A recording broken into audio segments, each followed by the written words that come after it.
Hi friends, இன்றைக்கி நம்ம பார்க்க போகிறது மாவிளக்கு மாவு. இதுக்கு தேவையான இன்க்ரீடியன்ட்ஸ்: 1 கிலோ வெல்லம் எடுத்துக்கோங்க, 1 கேஜி பச்சரிசி, அதை நல்லா வாஷ் பண்ணி ட்ரை பண்ணிவிட்டு அதை நல்லா அரைச்சி எடுத்துக்கோங்க மாவா.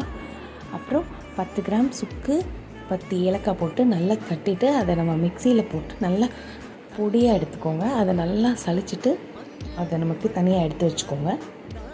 இப்போது வெல்லத்தை எடுத்து ஒரு பாத்திரத்தில் போட்டு கொஞ்சம் தண்ணி ஊற்றி நல்லா பாகு மாதிரி நல்லா கிண்டிக்கோங்க. அப்புறம் நம்ம கிரைண்ட் பண்ணி வச்சுருக்க ஏலக்காயும் சுக்கையும் அதில் ஆட் பண்ணி நல்லா கிண்டிக்கோங்க. இப்போது வெல்லைப்பாகு ரெடி ஆகிடுச்சு. அதை எடுத்து மாவில் கொஞ்சம் கொஞ்சமாக ஆட் பண்ணி அதை நல்லா கிளறிக்கோங்க.